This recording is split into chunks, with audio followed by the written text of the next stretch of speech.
हे Bharat students, हमने देखा कि लास्ट लेक्चर में हम लोगों ने फिजिक्स के अंदर basic property of the matter नाम का जो नाम का जो हमारा टॉपिक था उसका स्टार्टिंग किया था। और उसमें बेसिक इंट्रोडक्शन और बेसिक आपको पता चला कि क्या है, कि मैटर क्या है, उसकी क्या क्या अलग प्रॉपर्टी रहती है, वो सब। और उसके हिसाब से हम अपना आज का लेक्चर है वो थोड़ा आगे बढ़ाएंगे। लेकिन आगे बढ़ाने से पहले हम जो लास्ट वीक में जो सीखे हैं उसका पहले थोड़ा जल्दी से रिवाइज कर लेते हैं। तो चलिए आप मेरे साथ पहले जल्दी से हम रिवाइज कर लेते हैं। तो पहली बात है कि प्रॉपर्टी ऑफ द मैटर। तो सबसे पहले हमने क्या सीखा कि मैटर क्या है। तो मैटर क्या है, कुछ जिसके पास मास है, खुद का वजन है और जो खुद अपनी जगह ऑक्यूपाई करता है स्पेस के अंदर, उसको हम मैटर बोल सकते हैं। अब मास क्या है, तो मास यानी कि क्या, कि उसके अंदर कितना द्रव्य है वो हम उसे ऐसे मास कह सकते हैं। और वॉल्यूम, तो वॉल्यूम यानी क्या, कि कोई भी चीज़ है हमारी, कोई भी पदार्थ है हमारा, तो वो स्पेस के अंदर जो कोई भी जगह वो ऑक्यूपाई करता है उसे हम वॉल्यूम कहते हैं। मान लो कि जैसे कोई क्यूब है, तो उसका क्या होता है वॉल्यूम, कि उसकी जितनी चौड़ाई होती है, जितनी उसकी लंबाई होती है और जितनी उसकी ऊंचाई होती है, वो तीनों का हम क्या करते हैं, मल्टीप्लिकेशन। तो हमें उसका वॉल्यूम मिल जाता है। यानी कि वॉल्यूम ऑफ द क्यूब का क्या होता है, length multiply by width multiply by height. वैसे ही कोई भी चीज़ है जो हमें दिखती है, उसके पास कोई ना कोई मास होगा और उसके पास कोई ना कोई उसकी वो जगह है जो स्पेस के अंदर वो ऑक्यूपाई करती होगी, तो उसे हम मैटर कह सकते हैं। फिर हम देखते हैं मैटर में सॉलिड, लिक्विड, गैस।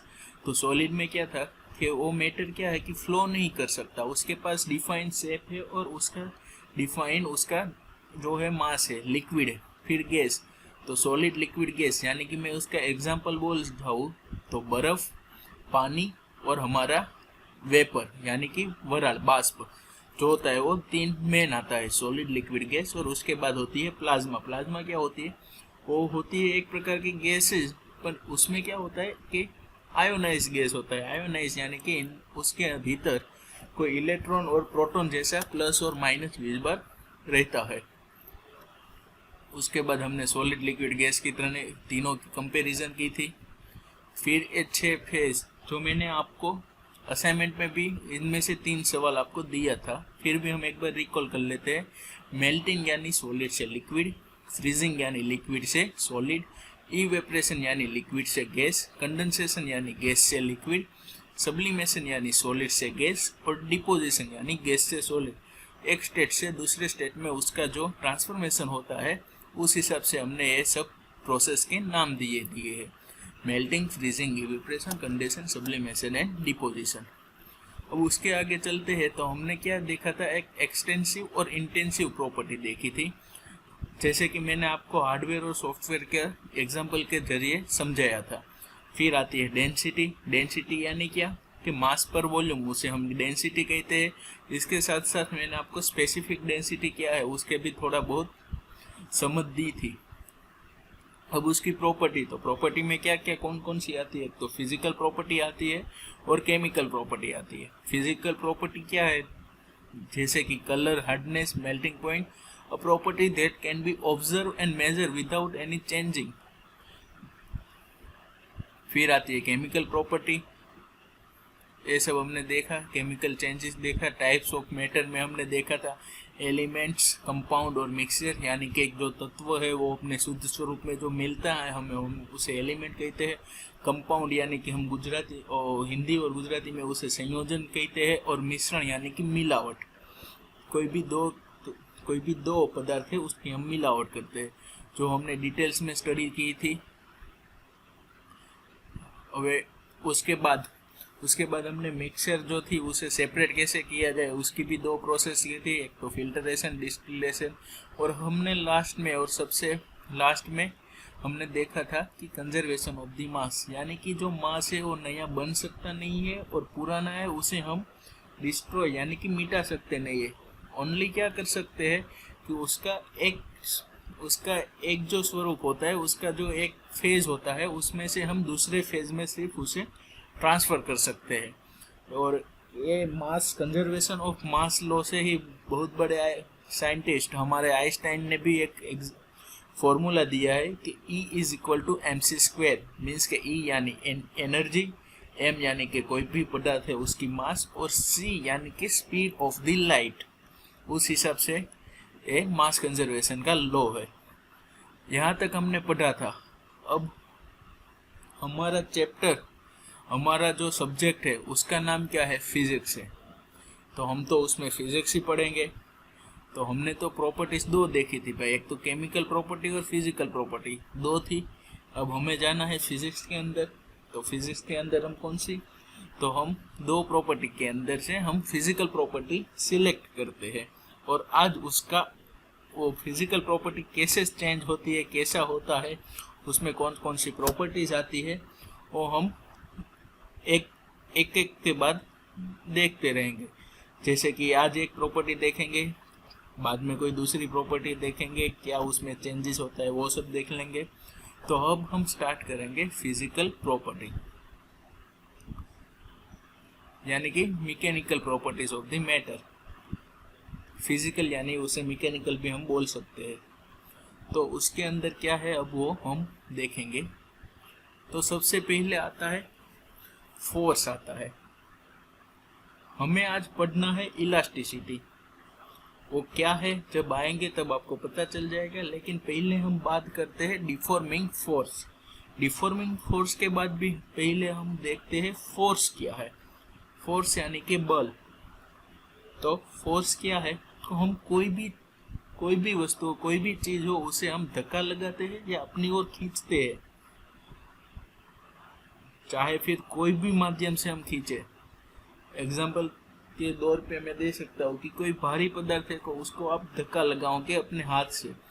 कोई एकदम हल्का सा कागज बागज होगा तो आप उसे मुंह से अपना फूंक मारोगे, तो क्या होगा कि कोई एक पदार्थ है, उसको हम क्या करते हैं? खींचते हैं, दूर फेंकते हैं, दबाते हैं। तो उनसे क्या होता है कि उसका मतलब है हमने उस पदार्थ पर क्या डाला? फोर्स डाला। कोई पदार्थ होता है जो दब जाता है, कोई पदार्थ है जो नहीं दब जाता। अब मैं आपको बोल सकूं कि कौन सा पदार्थ है वो दबेगा, कौन सा पदार्थ है वो नहीं दबेगा। तो हमने अगले लेक्चर में देखा था कि पदार्थ है कोई भी है मैटर, उसका 3 स्वरूप होता है, सॉलिड, लिक्विड और गैस। सॉलिड में देखा तो उसका डिफाइनाइट शेप है, लिक्विड के पास शेप है लेकिन डिफाइनाइट नहीं है। उसे जिस भी पात्र में हम डालेंगे उस हिसाब से वो अपना शेप गेन कर लेगा। और जो वायु है यानी कि जो गैस है, उसके पास नहीं तो शेप है, नहीं तो कोई उसके पास वॉल्यूम है, डिफाइनाइट है तो तीनों के पास। तो अभी मैं बोलता हूँ कि कोई सॉलिड पदार्थ होगा हमारा, मान लो कि कोई पत्थर है हमारा सॉलिड, तो हम उसे दबाने की ट्राई करेंगे लेकिन वो दबेगा नहीं। तो उसका मतलब ये नहीं है कि हमने उस पर फोर्स नहीं दिया, फोर्स तो हमने उन पर सबसे ज्यादा दिया था, लेकिन वो पदार्थ की रचना ही ऐसी है कि वो छोटे बड़े फोर्स से दबेगा नहीं।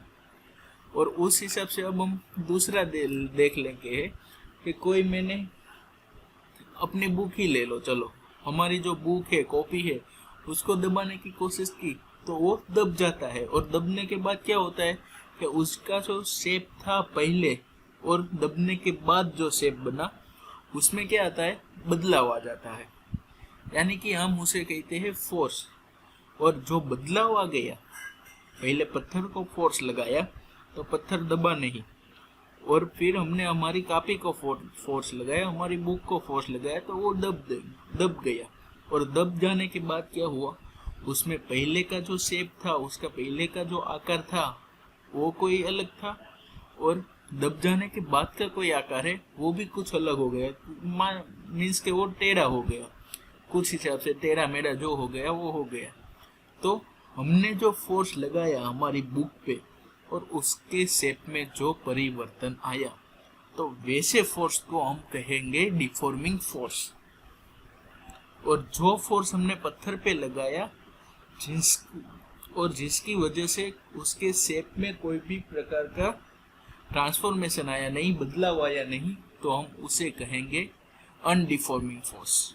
फोर्स तो हमने दोनों पे लगाया है।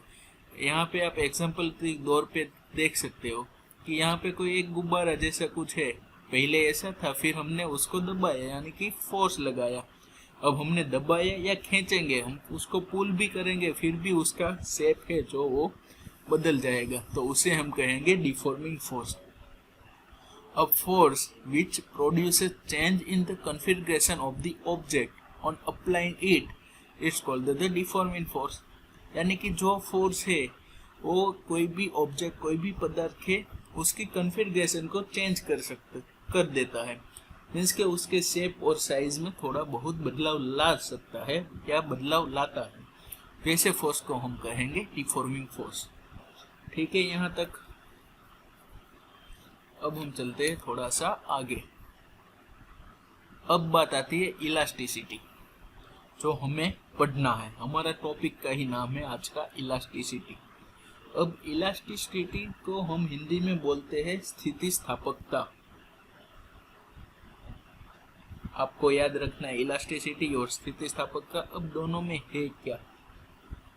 तो हम देखते हैं कहीं कहीं कि कोई एक पदार्थ है हमारा, मान लो कि हम पदार्थ में ले सकते हैं, पत्थर ले सकते हैं। चलो पत्थर ही पहले लिया था, अभी भी पत्थर ले सकते हैं। तो मैंने उसे क्या किया, दबाया, नहीं दबा, जोर से दबाया, फिर भी नहीं दबा, मशीन से दबाया, दब गया, टूट गया। ठीक है, टूट जाता है पत्थर। बाद में मैंने क्या लिया, एक रबर लिया। रबर यानी कि जो हम रिंग यूज करते हैं वो वाली रिंग, वो पूछने वाला रबर नहीं, मिटाने वाला रबर नहीं। यानी कि टायर लिया, टायर, 4 व्हील 2 व्हील कोई भी एक टायर लिया हमने।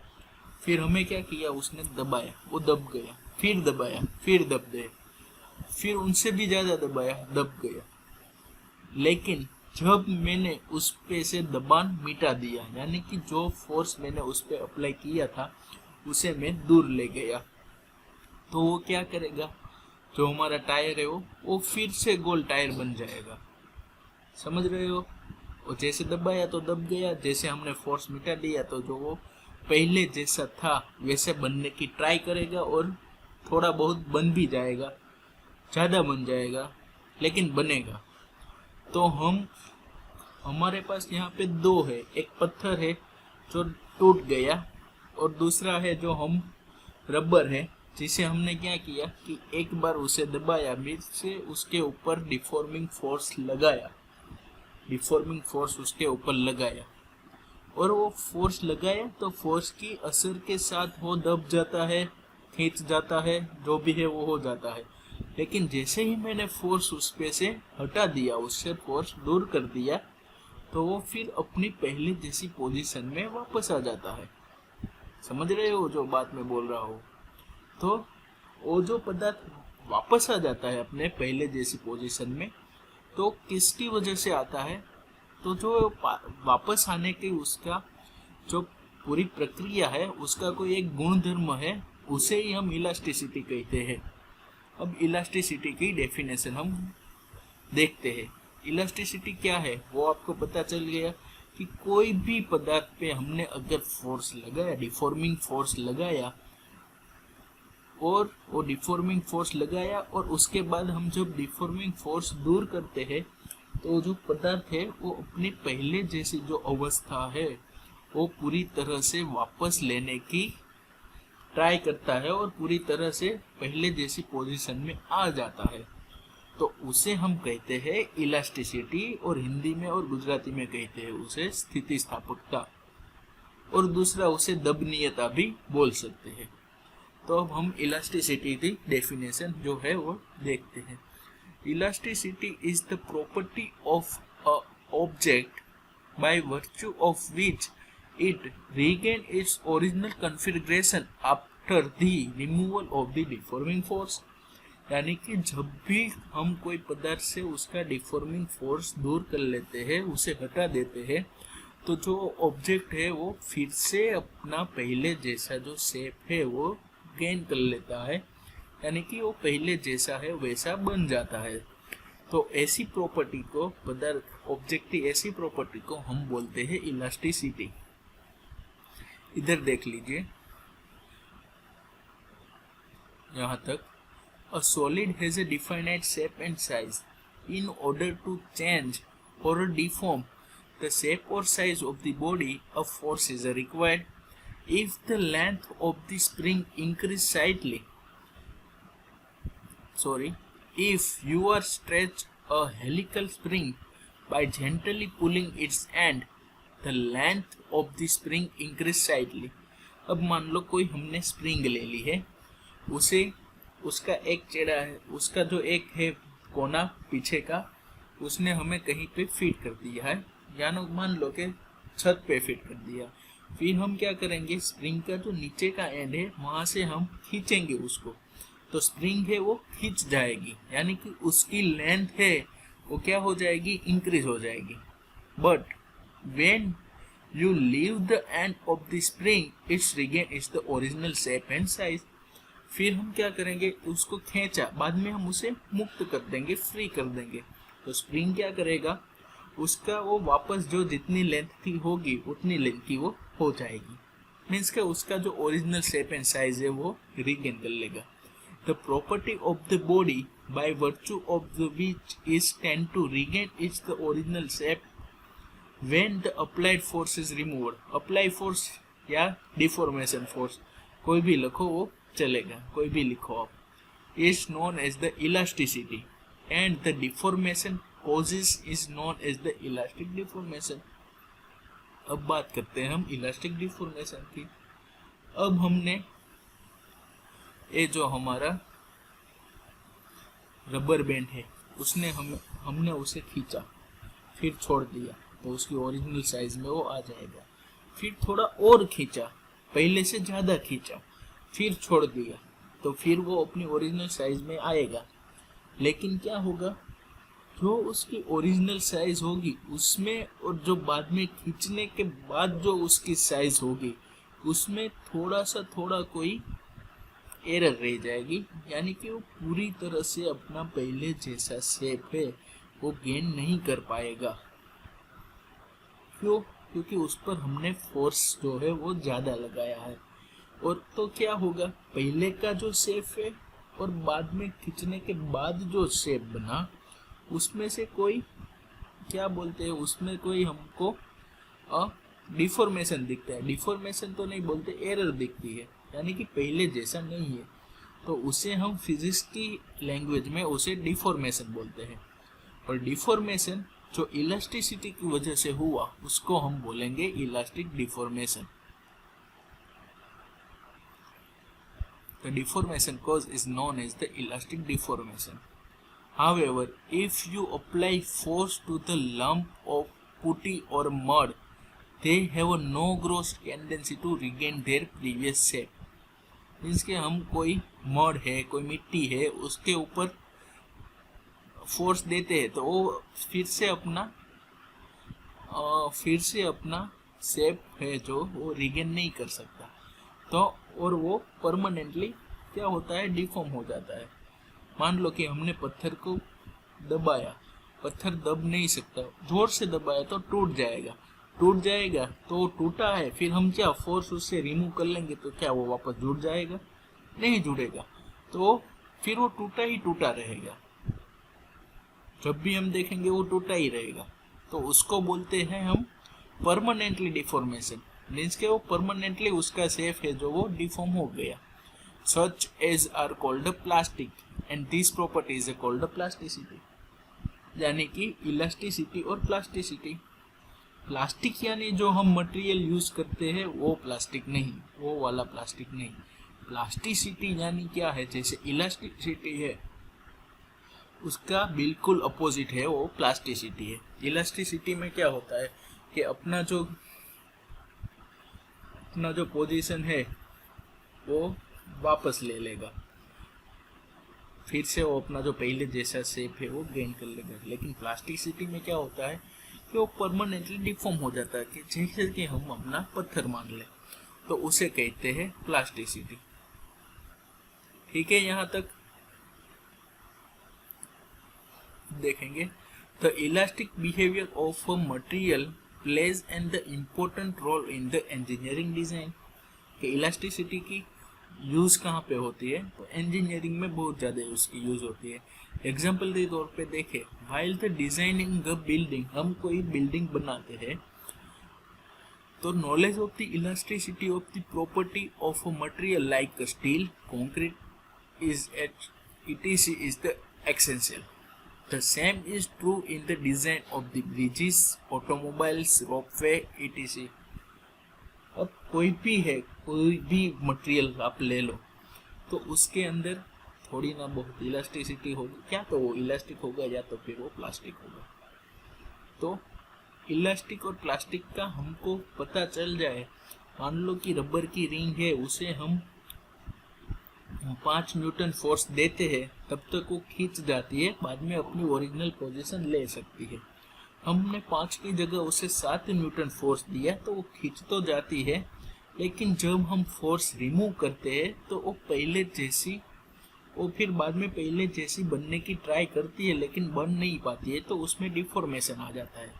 और अब हम मान लो कि 7 की जगह हमने उस पर 10 न्यूटन का फोर्स लगाया तो जो रिंग है वो टूट भी सकती है ना। ऐसे तो नहीं है कि जितना भी खींचो खींचेगी, टूट भी सकती है और टूट भी जाती है। तो वो सब हमको नॉलेज रहता है कि मान लो कि हमें वो रिंग को कहीं पे यूज़ करना है तो हमको पता चल गया कि 10 न्यूटन की फोर्स पे वो टूट जाता है, तो हम वहाँ पे उसे वहीं यूज़ करेंगे कि जहाँ पे हमको 10 न्यूटन के नीचे का हमको फोर्स वहाँ पे आता हो, वहाँ पे हम यूज़ करेंगे। वैसे ही हम कोई बिल्डिंग बनाते हैं तो उसमें क्या होता है, बिल्डिंग के अंदर यूज़ होता है कंक्रीट, स्टील, वो सब यूज़ होता है। तो हमें उसकी जो इलास्टिसिटी मालूम रहती है तो हम उस हिसाब से वो बिल्डिंग की डिज़ाइन कर सकते हैं। और उस डिज़ाइन में ये इलास्टिसिटी और प्लास्टिसिटी है वो बहुत मायने रखती है। वो उसका एक एक जो पॉइंट के बाद एक एक जो फिगर आता है वो भी उसमें कंसिडर की जाती है। और उस हिसाब से कोई ब्रिज बनाओ, ऑटोमोबाइल्स में है, मैकेनिकल इंजीनियरिंग में भी इलास्टिसिटी का बहुत बड़ा यूज होता है। अब हम चलते हैं elastic behaviour of the solid की ओर से। तो उससे पहले हमारा ये तो हो गया, तो ये पार्ट में क्लोज कर दो। इलास्टिसिटी क्या है वो आपको पता चल गया होगा। अब आता है इलास्टिक लिमिट। मैंने अभी आपको बताया कि हमने कोई रबर बैंड को खींचा है, मान लो कि 5 न्यूटन फोर्स पर खींचा, वापस आ जाता है, 7 न्यूटन फोर्स पर खींचा, वापस आ जाता है, लेकिन उसमें थोड़ी बहुत डिफॉर्मेशन रह जाती है। और हमने 10 न्यूटन फोर्स पर खींचा तो क्या होता है, वो टूट जाता है। तो जो 10 न्यूटन वाला फोर्स है उसे हम कहेंगे उसकी elastic limit, maximum elastic limit कहेंगे, अथवा तो उसे हम हमारा ब्रेकिंग पॉइंट भी कह सकते हैं, क्योंकि टूट जाता है। अब जो 7 किलो न्यूटन वाला फोर्स है कि जहाँ तक हमने 7 और 5 किलो न्यूटन, अब रबर बैंड को मैंने खींचा 5 न्यूटन तक उसे खींचता हूँ तो पहले जैसा था, फोर्स हटाने के बाद भी वैसा ही सेम टू सेम हो जाता है। और 7 किलो न्यूटन में खींचा तो पहले जैसा था वैसा नहीं होता है, उसमें कोई डिफॉर्म रह जाता है। तो हमारा मटेरियल है प्योर इलास्टिक कहाँ तक हुआ कि 5 न्यूटन तक प्योर इलास्टिक हुआ, मान लो। यानी कि 5 किलो न्यूटन का फोर्स हम उस पर लगाएंगे तो वो क्या होगा, खींचेगा और फिर से वापस पहले था वैसा हो जाएगा। तो उसे हम कहते हैं हमारी इलास्टिक लिमिट। मतलब कि क्या बोलते हैं उसे, कि जहाँ तक वो अपनी साइज कंप्लीटली पहले जैसी साइज को रिगेन कर सकता है, उस पॉइंट को और उस फोर्स को हम कहते हैं इलास्टिक लिमिट। फिर आता है 7 न्यूटन वाला, तो उसे हम कहते हैं डिफॉर्मेशन, क्योंकि वो पहले जैसा वापस नहीं हुआ, उसमें कोई एरर रह गई, क्या तो वो थोड़ा बड़ा हो जाएगा, उसे तो वो हो जाता है हमारा डिफॉर्मेशन। और 10 किलो न्यूटन की बात रही तो वहाँ पे हमारा जो रबर है वो तो टूट ही जाता है, तो उसे हम ब्रेकिंग कह सकते हैं। तो अब डेफिनेशन देखते हैं। Elastic limit is the upper limit of the deformation force up to which if deforming force is remove, हम वो फोर्स रिमूव कर देते हैं तो body regain its the original form completely, and beyond which if the deforming force is increased the body lose its property to the elasticity। समझे क्या होता है कि वो एक लिमिट है फोर्स की कि जहाँ तक मैक्सिमम लिमिट मैक्सिमम फोर्स वहाँ तक हम डालेंगे तो जो हमारा ऑब्जेक्ट है वो कंप्लीटली फिर से अपनी ओरिजिनल पोजीशन है वो एक्सेप्ट कर सकता है। लेकिन उनसे हम हल्का सा भी ज़्यादा फोर्स डालेंगे तो वो परमानेंटली डिफॉर्मेशन में चला जाएगा, बाद में वो अपनी ओरिजिनल पोजीशन है वो गेन नहीं कर सकेगा। तो जो हमारा मैक्सिमम लिमिट आया, मैंने आपको एग्जांपल दिया जैसे कि 5 न्यूटन, तो जो 5 न्यूटन है वो हमारा इलास्टिक लिमिट हो गया। अगर हमने 5.1 न्यूटन भी फोर्स दिया तो जो है वो डिफॉर्म हो जाएगा हमारा रबर। तो मैक्सिमम लिमिट का जब वापस जा सकता है उस लिमिट को हम बोलते हैं इलास्टिक लिमिट। क्लियर है यहाँ तक इलास्टिक लिमिट क्या होता है?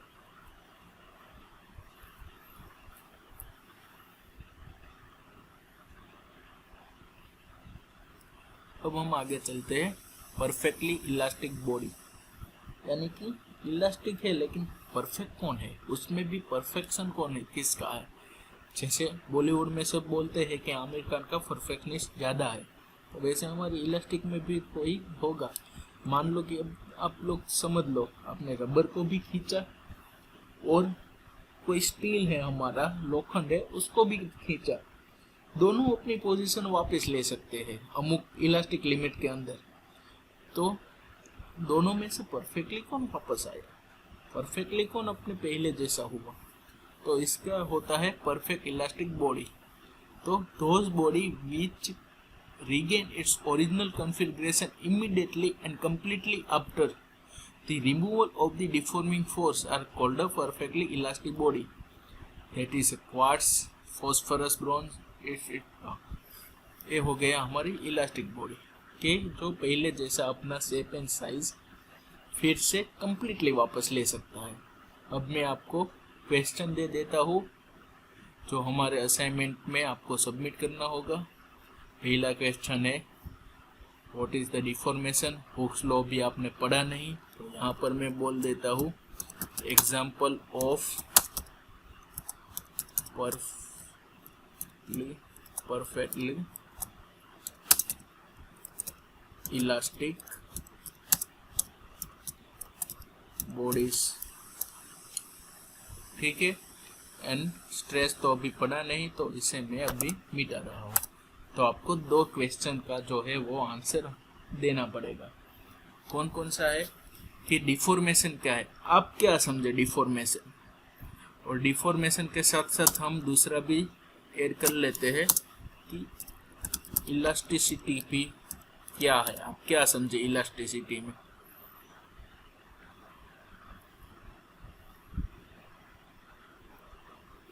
तो आपको ये 2 क्वेश्चन के आंसर मुझे असाइनमेंट पे देना है। और एक बात आप समझ लीजिए, अगर मैंने शनिवार का आपका असाइनमेंट जो है मैंने अप्रूव कर दिया है और सैटरडे शाम को नया लेक्चर वहाँ पे हमारी एप्लीकेशन पे नया असाइनमेंट अपडेट हो जाता है, तो उसे आपको संडे का असाइनमेंट जो होता है उसे आपको अटेंड, वो जो हमारा लेक्चर है वो अटेंड करने के बाद ही देना पड़ेगा, वैसा नहीं कि आप आगे से हमें दे दो। ठीक है, तो ये रहा हमारा आज का लेक्चर और यहाँ तक हम रखते हैं। नेक्स्ट लेक्चर से हम जोएंगे कि प्लास्टिक बॉडी क्या है। चलो, प्लास्टिक परफेक्टली इलास्टिक बॉडी देख ली, अब परफेक्टली प्लास्टिक बॉडी भी देख लेते हैं। Those body which does not regain its original configuration at all of the removal of the deforming force। तो प्लास्टिक क्या होता है, अभी ये वाला प्लास्टिक है वो तो एक एग्जाम्पल तौर पे मैंने रखा हुआ है। प्लास्टिक यानी क्या होता है कि कोई पदार्थ है उस पर हमने डिफॉर्मिंग फोर्स लगाया और बाद में वो फोर्स मिटाने के बाद वो अपना पहले जैसा शेप गेन नहीं कर सकता, उसे हम प्लास्टिक कहते हैं।